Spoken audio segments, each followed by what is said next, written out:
Our elders are often hard reminiscing nostalgically about those old Portuguese days, the Portuguese and their famous loaves of bread. Those eaters of loaves might have vanished, but the makers are still there. तो आपने हमारे बुजुर्गों को अक्सर उन पुराने पुर्तगाली दिनों की याद को ताज़ा करते हुए सुना होगा। उन पुर्तगाली दिनों के बारे में और उनकी फेमस रोटियों के बारे में, ब्रेड के बारे में। हो सकता है कि जो लोग उन रोटियों को खाने वाले थे वो गायब हो गए हों, अब नहीं बचे, परंतु उन्हें बनाने वाले आज भी एग्जिस्ट करते हैं। are still there. We still have amongst us the mixers, the molders and those who bake the loaves. आज हमारे बीच में आज भी वो लोग हैं जो बेक करते थे, रोटी को बनाते थे। मिक्सर्स हैं, जो मोल्डर्स हैं, पकाने वाले, बनाने वाले। those age old time tested furnace still exist. वो पुरानी भट्टियां आज भी जल रही हैं। The fire in the furnace has not been extinguished. उन फर्नेस में, उन भट्टियों में की आग अभी तक नहीं बुझी है। The third and jingle of the traditional bakers bamboo heralding his arrival in the morning. जो उनकी आवाज़ थी, उनमें थर्ड और जिंगल थे जो उनकी बैम्बू में, वो उनके अराइवल को शो करता था। Can still be heard in some places. वो आज भी कुछ जगहों में सुना जाता है। मतलब जो लोग थे, बेकर्स लोग थे, जब वो आते थे तो एक अपने बांसुरी से साउंड करते थे, जिससे पहले उनके आने का संकेत मिल जाता था जब वह रोटियां अपनी बेचने आते थे, देने आते थे। Can still be heard in some places. अभी भी कुछ जगहों में वो बांसुरी की आवाज़ सुनी जा सकती है। May be the fathers of this baker is not alive but the son still carries on the family profession. हो सकता है, मैंने इसको आगे से इसलिए बताया कि आप पूरा समझ जाए। हो सकता है कि वो जो बेक अभी कर रहे हैं, रोटी बना रहे हैं, उनके पिता ना हो, परंतु उनके बच्चे जो हैं आज भी वो कार्य में स्टिल हैं, उनके फैमिली प्रोफेशन में हैं। These bakers are even today known as pader in Goa. जो बेकर्स हैं वो पहले उनको पैडर के नाम से गोवा में जाना जाता था, उनको आज भी गोवा के अंदर पैडर ही कहा जाता है। During our childhood in Goa the baker used to be our friend. तो लेखक कहते हैं, जब हमारा चाइल्डहुड, हमारे बचपन में गोवा में बेकर हमारा मित्र हुआ करता था, हमारा कंपेनियन, साथी हुआ करता था। एंड गाइड, हमारा मित्र, हमारा गाइड, हमारा मार्गदर्शक हुआ करता था। He used to come at least twice a day. वह कम से कम दिन में 2 बार आता था। Once when he set out in the morning on his selling round. पहली बार जब वह अपनी रोटियों को, जब वह अपने सेट को सेल करने, बेचने के लिए आता था। एंड देन अगेन, और जब दोबारा, when he return after emptying his huge basket.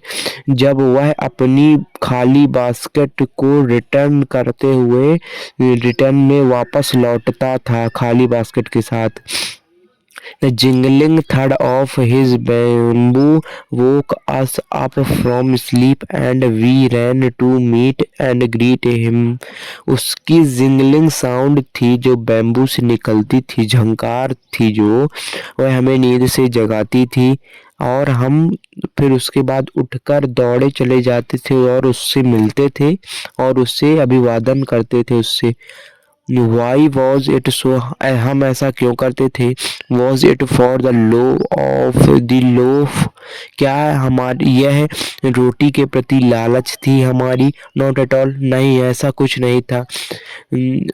The लोफ्स were bought by some पास्किन और बास्टिन।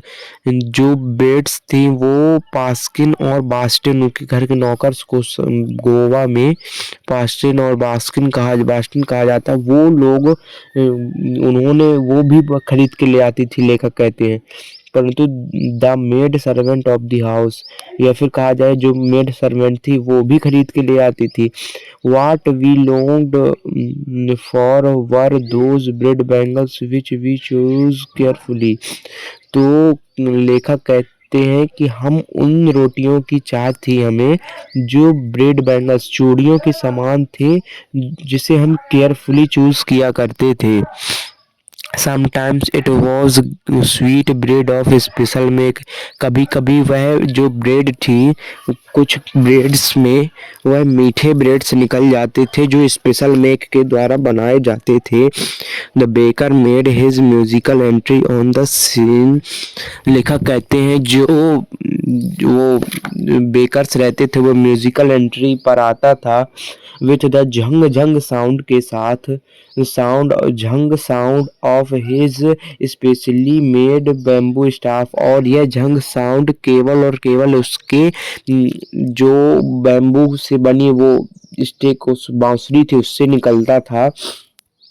Jhang Jhang sound, and one hand supported the basket on his head and the other banged the bamboo on the ground। तो लेखक कहते हैं कि एक हाथ से वह अपने सर में रखी टोकरी को संभालता था और दूसरे हाथ में बांसुरी लिए रहता था। He would greet the lady of the house with good morning and then place his basket on the vertical bamboo। तो लेखक कहते हैं फिर वह जो जिस घर में वह रोटी देने जाता, ब्रेड देने जाता, उस घर की लेडी को वह अभिवादन करता और उसके बाद अपनी टोकरी को उस बांस के ऊपर रख देता। Good morning and then place his basket on the vertical bamboo। The kids would be pushed aside with a maid। The kids would The kids we kid would be pushed aside with a maid, the book and the loaves would be delivered to servant। हम बच्चों को, लेखक कहते हैं, हम बच्चों को किनारे कर दिया जाता था, एक सर्वेंट के द्वारा हमें किनारे पुश कर दिया जाता था, और जो वो लोव से ब्रेड थे वो है सर्वेंट को दे दिया जाता था। But we would not give up, परंतु हम हार नहीं मानते थे। We would climb a bench or the parapet and peep into the basket.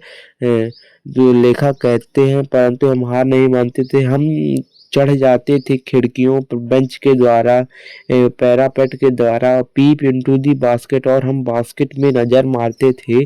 Somehow I can still recall the typical fragrance of those loaves।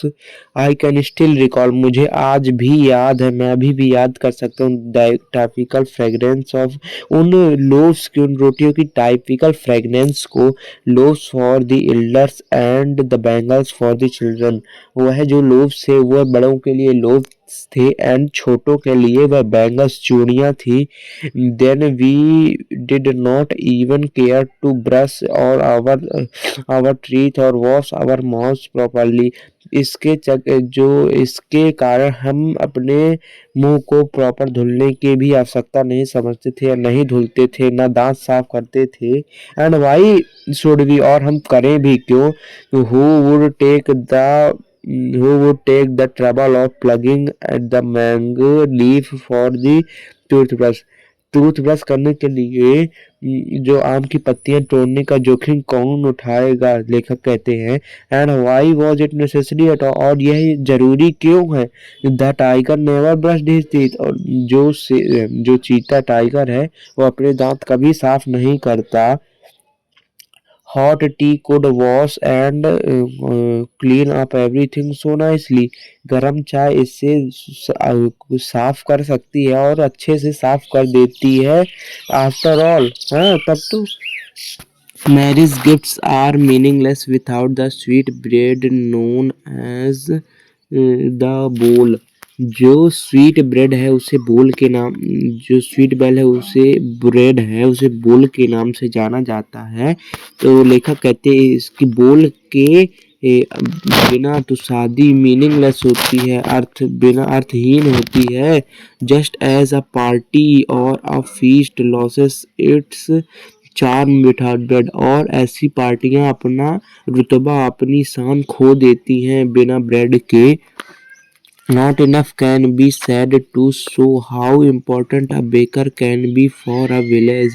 और इससे यह नहीं दिखाया जा इससे यह सिद्ध होता है कि यह इनफ नहीं है यह बताने को कि बेकर एक विलेज में कितना इम्पोर्टेंट हो सकता था। The lady of the house, एक घर की लेडी को must prepare sandwich on the occasion of her daughter's engagement.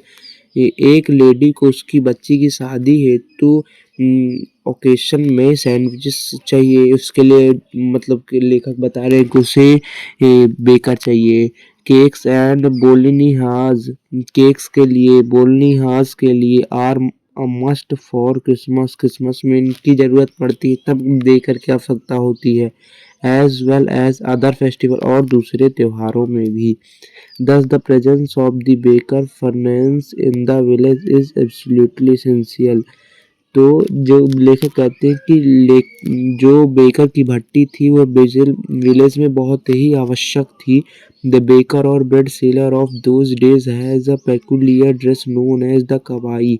उस समय के जो बेकर थे उनके पास, या ब्रेड सेलर थे, उनके पास एक खास तरह की ड्रेस होती थी जिसको कहते हैं कबाई कहते हैं। It was a single piece long frock reaching down to the knees. यह एक सिंगल पीस था, मतलब एक फ्रॉक टाइप का था जो घुटनों तक पहुंचता था। In our childhood we saw bakers wearing a shirt and trouser which were shorter than full length. तो लेखक कहते हैं हमने अपने चाइल्डहुड में लेखक को शर्ट एंड ट्राउजर पहनते हुए देखा है जो फुल लेंथ से हाफ होते थे, and one and longer than half, और हाफ एंड से बड़े होते थे। Even today any one who wears a half pant and which reaches just below the knees invites the comment and that he is dressed like a trader। तो लेखक कहते हैं आज भी जो लोग घुटने से नीचे और पैंट से पैर से ऊपर थोड़े जो आज भी शर्ट पहले शर्ट पहनते हैं और पैंट की ये खूबियाँ पहनते हैं, उनको हम लोग कहते हैं, उनको आज भी कहा जाता है कि देखो पैडर जैसा लग रहा है, पैडर जैसे कपड़े पहने हैं। The baker usually collected his bills at the end of the month। Monthly accounts used to be recorded on some wall in pencil। Baker आमतौर पर महीने के अंत में अपना बिल कलेक्ट किया करता था। Monthly accounts used to be recorded on some wall in pencil, और मंथली भर का जो बिल का रिकॉर्ड था, पैसों का हिसाब की दीवार पर पेंसिल से लिख लिया जाता था। Baking was indeed a profitable profession in the old days. पुराने दिनों में बेकिंग का जो प्रोफेशन था, ये धंधा था, बहुत ही ज़्यादा प्रॉफिटेबल था, बहुत ही ज़्यादा मार्जिन वाला था। The baker and his family never starved. Baker और उसके परिवार कभी भी भूखे नहीं मरते थे। He his family and his servants always looked happy and prosperous. The baker और उनका परिवार और उसके सर्वेंट्स, जो उसके नौकर भी बेकर के घर में नौकर होते थे, और वह कभी भूखे नहीं मरते थे, वह हमेशा सुखी दिखते थे, हैप्पी दिखते थे। Their plump physique was and open testimony to this. यह सब बातें उनकी संपन्नता को दिखाती हैं। Even today any person with jackfruit like physical appearance is easily compared to a baker. आज यहाँ तक कि आज भी जो लोग जिनका पेट कटहल की तरह है, उनको बेकर से कंपेयर किया जाता है। तो हमने आपको यह चैप्टर की रीडिंग आपको करा दी है। तो चलते हैं, मिलते हैं एक और नए वीडियो पर।